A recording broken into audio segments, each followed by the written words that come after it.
Hi learners, welcome. In this video I'm going to discuss few basics in coordination chemistry. So here coordination chemistry means we deal with metal and ligand. Metal reacts with ligand and forms a complex. Here what else we have to know in this is, what is this N? Here N is called coordination number. Coordination number. Simply we call it as Cn. It's not ligand, please mind that one. And next thing is, if I take this complex, see here, and it has two parts. The thing that we write within this brackets, square brackets, is called coordination sphere.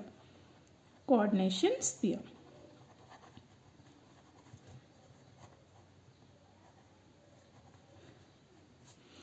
Whereas this and this part is called ionic.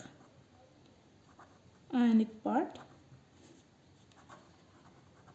or ionic sphere. This is ionic sphere. And here M is reacting with n number of ligands and forming a complex.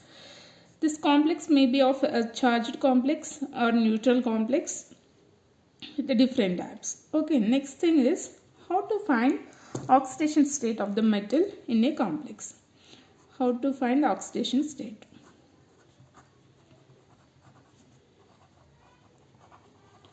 Oxidation state of a metal. M means metal. Example, you take any example like C1 6 times 3 plus. Here I want to know oxidation state of cobalt. So take it as X. X plus how many ligands we have? It's nothing but coordination number. So multiply with the charge of the ligand. This is a neutral ligand. So charge is 0. Should be equated to charge of the complex, that is plus 3. So X is plus 3. This way you can find out the oxidation state of metal. Next thing is, let's know more about metal. What we have to know about the metal in this case. So in coordination chemistry, metal used to act as electron pair acceptor. It is acting as electron pair acceptor. If I say it's an electron pair acceptor, automatically it is called as a Lewis acid. According to Lewis, electron pair acceptor is called an acid and electron pair donor is called a base. Next thing is, in order to accept pair of electrons, metal should have vacant orbitals. It should have vacant orbitals. So what type of orbitals generally metals used to have? In the valence state, it may have D, S and P.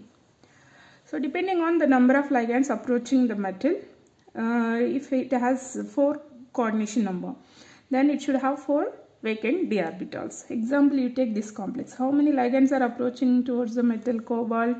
6 ligands are approaching. So cobalt should have 6 vacant d orbitals. In that way you have to see it. Next, there may be a single metal in metal complexes. Next point, there may be a single metal or n number of metal atoms, means more than one. When there is a single metal, we call it as simple metal complex. Metal complex. When there are n number of metal atoms, there will be a metal-metal bond in these complexes. Then we call them as metal clusters. We call them as metal clusters. That's the difference between metal complex and metal cluster. In metal complex, there will be a single metal surrounded by the ligands, whereas in metal cluster, more than one metals will be present and they are surrounded by the ligands, and moreover there will be a metal-metal bonding in this. So these are the few things that we have to know about the metal. Next is what we have to know about the ligands. So fourth point is ligands. Ligands should have an atom with a lone pair of electrons. It means it may be a neutral ligand it may be a charged ligand. Charged means generally a negative charge. Okay, if it is a neutral ligand, it should act as an electron pair donor. But how can it act as an electron pair donor? Whenever an atom is having a lone pair of electrons on it, like ammonia, H2O, in oxygen also you will have a lone pair of electrons. So then only they can donate a pair of electrons to the metal. Similarly, charged ligands, chloride, hydroxide, thiocyanide, like that we have many ligands with a negative charge. So ligands may be a neutral or they may be charged. First thing. Next is ligand should donate pair of electrons to the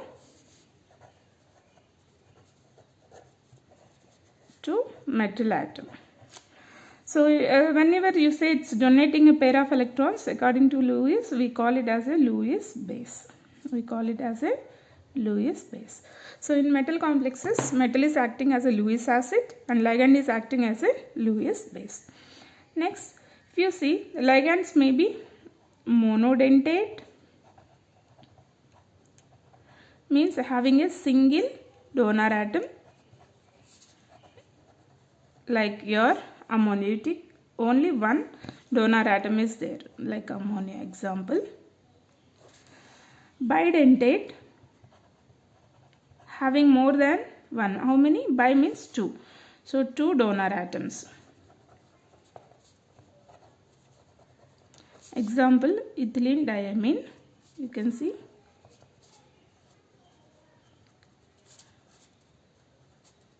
We simply call it as ethylene diamine. Okay. In this, if you see, there are two donor atoms. Here two nitrogens we have, and each of the nitrogen is having lone pair on it.